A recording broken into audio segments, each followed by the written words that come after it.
I have one of those last names that people pronounce incorrectly all the time. I have to phonetically sound it out. It's Mew as a little kitty goes mew, and near as in close. But there's a common mistake that people often make when they try to pronounce my name, and they say manure. That's right, I get called manure.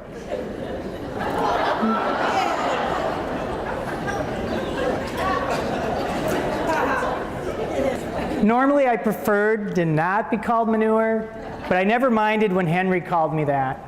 As a psychotherapist, I worked with Henry from 6th grade through high school. Henry always called me Paul Manure, and I never tried to stop him. He said it in a playful way, and we had a trusting relationship. Henry was skinny, somewhat disheveled, and interacted better with younger kids. His mom was in his life, but unable to provide the type of support that Henry needed, so he lived in a foster home. Henry had a lot of support, and they kept him really busy. Today, Henry's in his early 30s with a steady job, and he lives independently. He still needs a little help with some things, but he's doing really well. Well, that was a happy story. Here's one that's not so good. Mike was already a sculpted young man when I began working with him in 6th grade.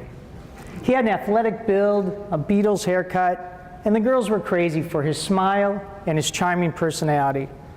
From the outside, he seemed like he had it all going for him, but he did not. Despite his popularity, he lacked self-confidence. Mike had to impress other people to prove he was worthy of his popularity. In 8th grade, Mike reported to me that he was huffing paint to get high. I tried to get him help, but for a variety of reasons wasn't able to line up the support away from the program he was in during the school hours. In 9th grade, Mike was found dead with a plastic bag over his head and a can of spray paint nearby. My relationship with Mike had a profound effect on me. At that point, I realized this work isn't just noble. It is a matter of life and death. The work you all do is so important to the youth you serve. I hope nobody takes that responsibility lightly. Both Henry and Mike needed intervention. Henry had a lot of support away from school. Unfortunately, Mike did not. One is alive and doing well. The other, sadly, was lost way too soon. I want to talk to you this morning about why I believe we must consider youth intervention an essential service. Growing up is difficult. We all know too well the trials and tribulations associated with human development. We all went through those awkward middle school years, and we were all an adolescent who knew everything. Anybody in here not do something stupid as a teen? Let the record show not a single hand went up. The preteen and adolescent years are tough times. Social, emotional, and behavioral issues are all part of normal human development. Psychologists outline that the developmental task of adolescence is to develop a sense of identity regarding who we are and where we fit into society as adults. It's a time when we question and experiment. Human development causes a lot of confusion and a lot of mistakes, and sometimes really big mistakes. But it's fundamental to how we learn and how we grow into adults. Most of us have the support around us to help us through those growing pains. But what about the young people who don't? We need to help them. A conservative estimate is that 1 in 6, or 300,000 youth in Minnesota, are at risk of becoming adults with chronic social, emotional, and behavioral problems throughout their life. Have you ever seen an adult that makes a decision that's just mind-blowingly bad? Have you ever wondered why some adults seem to lack the maturity to manage their lives? Today, youth intervention is not considered an essential service. We have young people growing into adults in physical age, but developmentally, they're at an earlier stage. These aren't bad people. And treating them as a problem has not served us well. We all know adults like this, and some of them are even in our families. These are people just like you and me trying to find their way through life. No one can outperform their developmental stage. If we don't help the young people we know need our support, we can't expect them to become productive and contributing members of society as adults. Social changes such as women's rights and civil rights came at a point in time when it just wasn't reasonable to continue the way things were. I believe that point in time is now for our young people. It's hard to defend the amount of money we spend on adult intervention. It's money spent because we didn't do it right the first time. And it's not like we don't understand the importance of doing it right the first time. We do. In fact, we have enforceable codes for that. For example, when we build a house, we take great care to ensure it won't leak and get water damage. When we build the roof, first we put a frost barrier material down anywhere ice could build up. Then we cover the entire roof with felt. Then we use a starter row of shingles. Then we finish off the roof with the rest of the shingles and a cap on the top. We do this for every house in Minnesota. Collectively, we have agreed it's a good idea because if we know the damage that will occur if we get it wrong. But we don't think about getting it right with our young people, and we have a big problem as a result. In 2012, Minnesota spent $395 million on prisons, with an average of 9,500 prisoners per day at a cost of $41,000 per adult per year. The National Center on Addiction and Substance Abuse reports that Minnesota spends about 15%, or $3 billion of our annual budget on chemical health issues. 98% to the consequences, 2% to the prevention. And there's other costs too, like public safety, domestic abuse, job training, just to name a few. And if you consider the costs that local governments spend, the numbers are staggering. Minnesota has a $41,633 million biennium budget. Of that, we spend $6.5 million on youth intervention. That's 16 thousandths of 1% of our budget we spend on our young people with unmet developmental needs.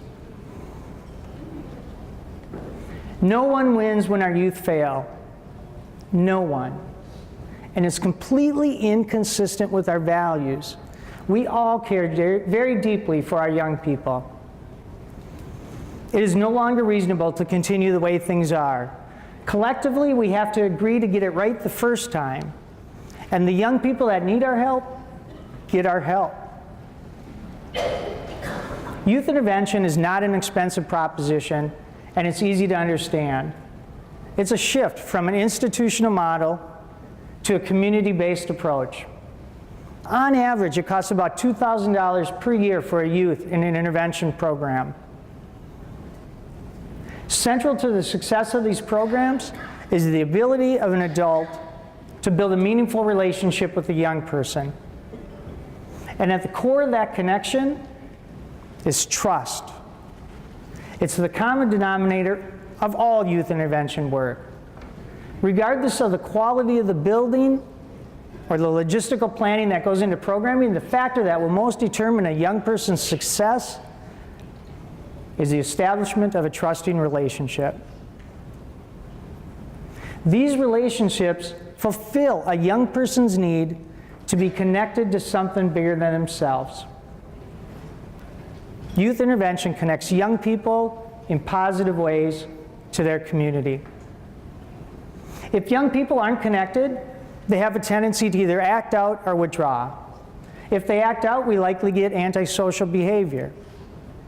If they withdraw, we likely see mental health issues or chemical abuse problems. Youth intervention can be mentoring or playing basketball in a park and recs program. It can be mental health counseling, job training, or a faith-based approach. It can be an art or a diversion program, or simply a place to hang out after school.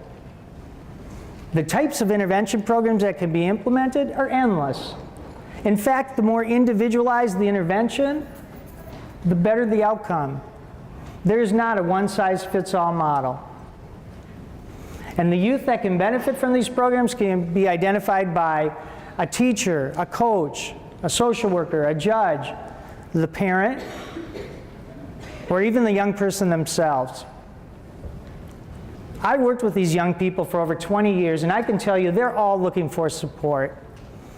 They seek guidance, and if it's authentic, they'll accept it. We know connected kids do better with homework, grades, and assignments in school. They improve their decision-making, problem-solving, and goal-setting. And this is important, they develop a pro-social attitude. Much of my adult life has been committed to helping young people. I've come to the conclusion that the first step to reform is to embrace a simple definition of what youth intervention is. So here it is. Youth intervention connects young people between the age of 6 and 25 with unmet developmental needs to their community. It's really pretty simple. All young people need help determining what they're good at, direction on how to use their skills in a positive sort of way, and accountability when they make mistakes. We have settled for adult intervention. There's a more humane and fiscally responsible approach, youth intervention. We have a community problem that will take a community-based approach to solve. There's not a top-down solution, and there'll never be a Minnesota Department of build a relationship with a kid. The answer is a bottom-up approach. Local communities know their youth the best and are best equipped to build those relationships. Government isn't the solution, but it's part of the equation. It has to support and fund these community-based programs, but it's completely defensible because the return on investment is so high and the benefits go to us all. Furthermore, it's completely consistent with our values about our youth. We all need our young people to become fully developed adults with a vested interest in their community. Therefore, youth intervention is an essential service. Remember Henry at the beginning? I was telling you he's doing well. Henry still calls me from time to time and tells me what's going on in his world. We still have a trusting relationship, and I enjoy the calls very much. Imagine what the world would be like if our society produced way more Henrys. I think such a better place and something we should all aspire to achieve. And in case you're wondering, yep, Henry still calls me Paul Manure. Have a great YIPA Fest. Today is about you. You are the ones changing the world. Thank you.